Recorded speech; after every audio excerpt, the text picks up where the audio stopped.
The Dreams in the Witch House by H.P. Lovecraft. Narrated by Peter Coates.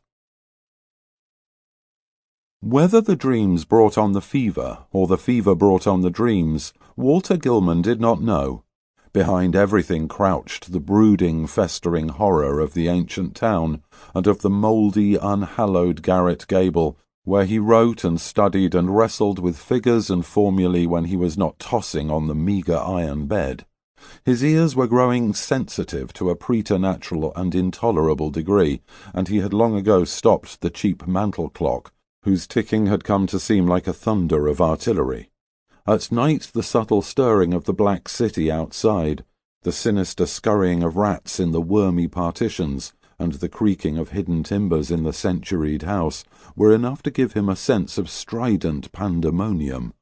The darkness always teemed with unexplained sound, and yet he sometimes shook with fear lest the noises he heard should subside and allow him to hear certain other, fainter noises which he suspected were lurking behind them.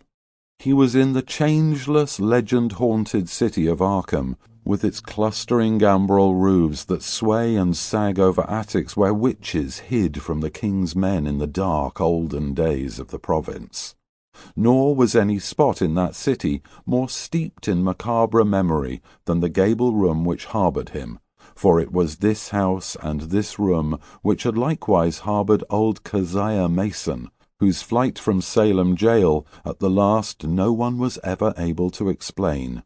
That was in 1692. The jailer had gone mad and babbled of a small, white-fanged, furry thing which scuttled out of Keziah's cell, and not even Cotton Mather could explain the curves and angles smeared on the grey stone walls with some red, sticky fluid.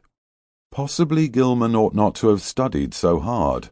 Non-Euclidean calculus and quantum physics are enough to stretch any brain, and when one mixes them with folklore and tries to trace a strange background of multi-dimensional reality behind the ghoulish hints of the Gothic tales and the wild whispers of the chimney corner, one can hardly expect to be wholly free from mental tension.